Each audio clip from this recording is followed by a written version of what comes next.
I am Cristina Gonzalez, and I am an artist from the Visual Art Department of the Oceania Center of the University of South Pacific.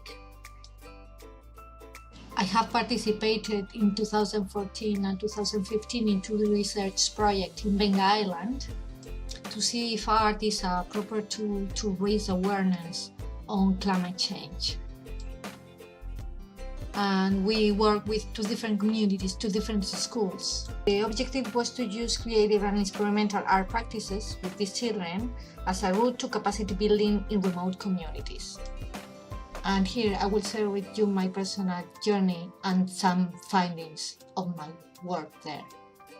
Each year, the center sends 7 artists to the island, and each of us have different styles and use different techniques, but all have to create artworks for a forthcoming exhibition and also work with the children. The first year, the USP and the University of Cardiff, and the second year, Macquarie University, sent scientists and students to undertake the research aspect of the project. As a team, we planned activities with the children. However, because as I said, each of us work differently, I can only share here my creativity process. First, I try to get proper documentation and I read and I learn. So I try to have accurate information about what I want to convey and communicate and which are the main messages. So I could say that I get my inspiration from knowledge. It was when reading I realized the role of the mangroves in adaptation to climate change impact, how they are important to Fijian communities, because mangroves are feeding and protecting areas for fish and protect against flooding. So I decided the message to convey were mangroves protect us and we have to protect mangroves. The second phase would be the creativity process. It might be along with my notepad and think about metaphors, how I can convey that. How can I make this message clear and simple? So here you will find some sketches from different artworks, and specifically for the mangroves project, I was thinking about how to express protection. So I thought about policemen, firemen.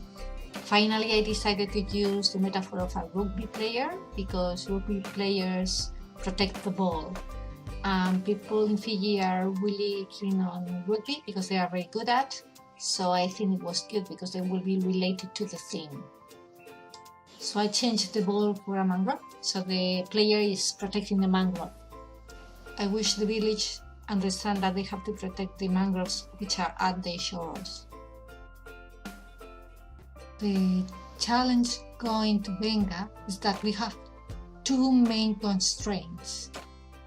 The first constraint is time, because we had only 1 week to do something interesting with a communication power, and also we have the constraint of the material because we can only use what we find in the island.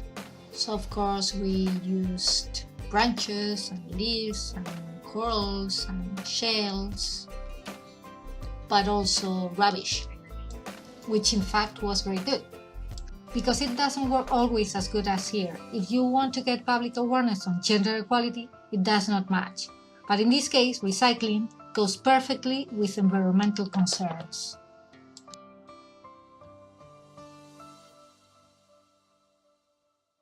Sometimes the inspiration attacks by surprise.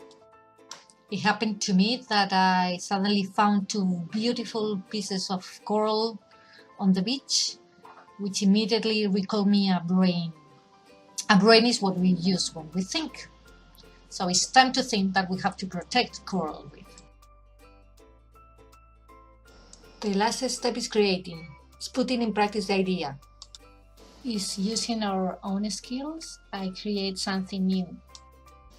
I call this artwork Think Coral, as thinkering, but with the last name of coral for the Pacific. I wanted to emphasize the aspect of the brain in this artwork That's why I did the head with chicken wire to make really the artwork transparent, so people could see the brain.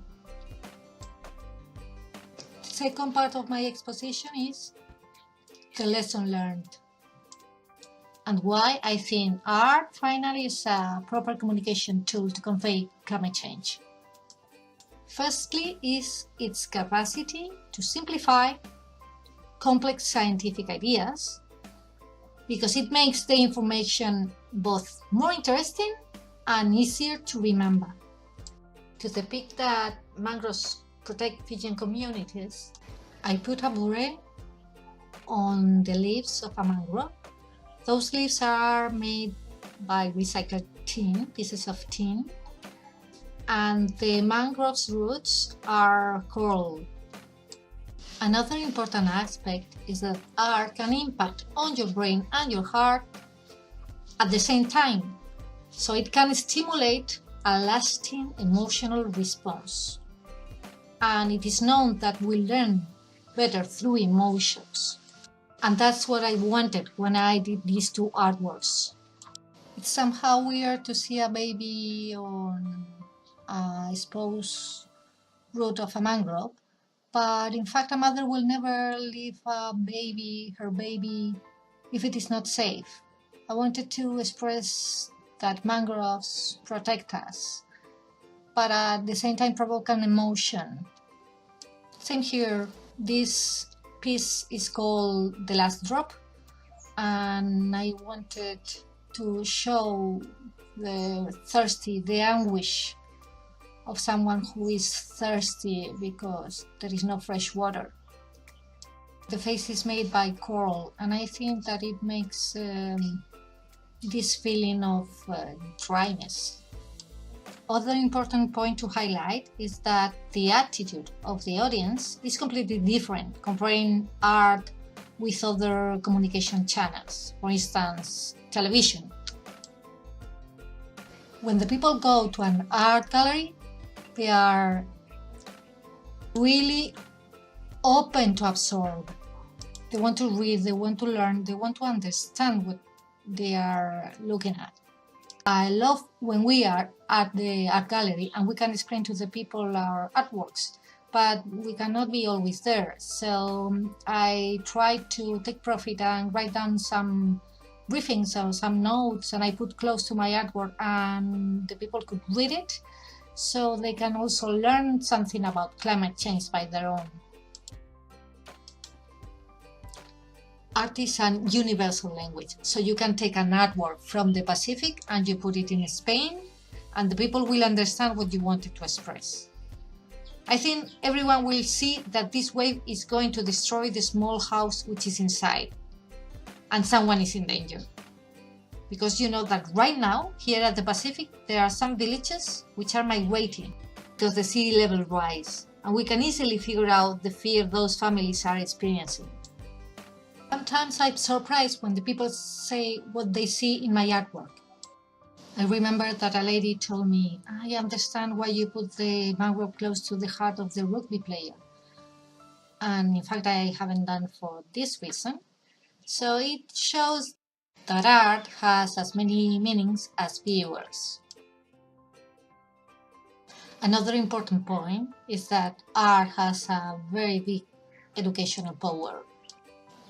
Going to those schools was an amazing experience, very different because the oldest, they were more knowledgeable, and the youngest, they were super creative. But anyway, both of them very, very bold and creative.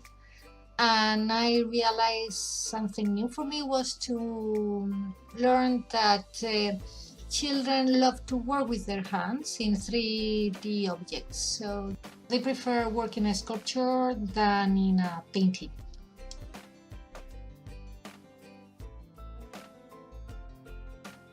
And now I would like to address these words to the communication managers which are in the room. Really, art has many windows to convey our messages. There is the workshop, there is the exhibition, the art gallery, I mean, we have the event, the opening event, but the media also covers the opening event. We can watch the TV next day and get more public awareness. They can read articles in newspapers, they can read through internet if we prepare a proper website. And you can reach out different targets. You can have students at the art gallery, experts, decision makers. You can also carry the artwork to some important meetings. You can always edit a video and have it in YouTube, in our website or directly in YouTube. We will be always there online.